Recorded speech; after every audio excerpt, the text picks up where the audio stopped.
Umwami uganje yimye ingoma. Ingoma y'ubuntu yarogeye, ingoma y'ubwami butagira iherezo, ingoma y'ubwami butazahanguka, ingoma y'ubwami butagambanirwa. Umwami uganje yimye ingoma. Ingoma y'ubwami butavuguruzwa, ingoma y'ubwami yihagije, ingoma idakeneye inkunga y'amahanga. Umwami uganje yimye ingoma.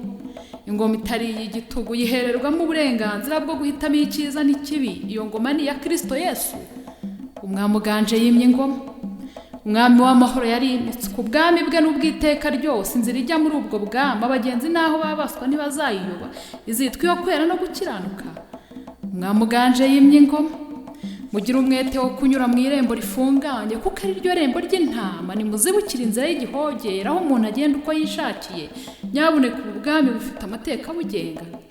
Umwami uganje yimye ingoma.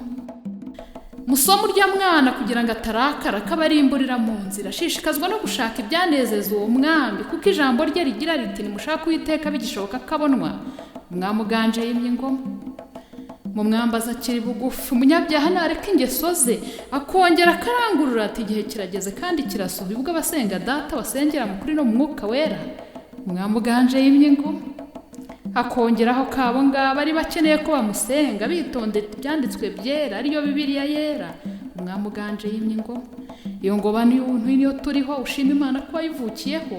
Iyo ngoma ni ya Kristo Yesu, ingoma itazahanguka. Umwami uganje yimye ingoma.